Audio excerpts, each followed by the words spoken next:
1950ರಲ್ಲಿ ಇವರು ಕಾಲವಾದರು.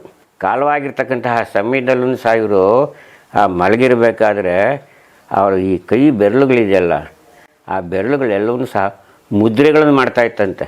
ಅವ್ರು ಕಾಲವಾಗಿ ಪ್ರಾಣ ಹೋಗಿದ್ರೂ ಸಹ ಅವರು ಆ ನವಾನ್ನ ಪೂಜೆಯನ್ನು ಮಾಡತಕ್ಕಂತಹ ಸಮಯದಲ್ಲಿ ಯಾವ್ಯಾವ ಮುದ್ರೆಗಳನ್ನು ಹಾಕಬೇಕು ಅನ್ನೋದನ್ನು ಮುದ್ರೆಗಳನ್ನು ಹಾಕ್ತಿದ್ವಂತೆ ಕೈಗಳು.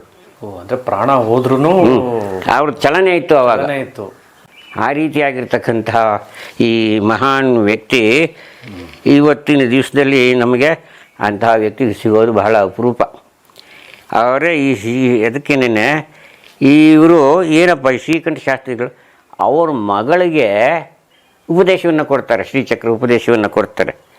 ಉಪದೇಶ ಕೊಟ್ಬಿಟ್ಟು ಅಲ್ಲಿ ಆ ಮಗಳು ಎಲ್ಲರಿಗೂ ಸಂಕ್ಷಿಪ್ತವಾಗಿ ಈ ಶ್ರೀಚಕ್ರ ಪೂಜೆಯನ್ನು ಹೇಗೆ ಮಾಡಬೇಕು ಅಂತ ಹೇಳ್ಬಿಟ್ಟು ಅದನ್ನು ಸಂಪುಟೀಕರಿಸಿ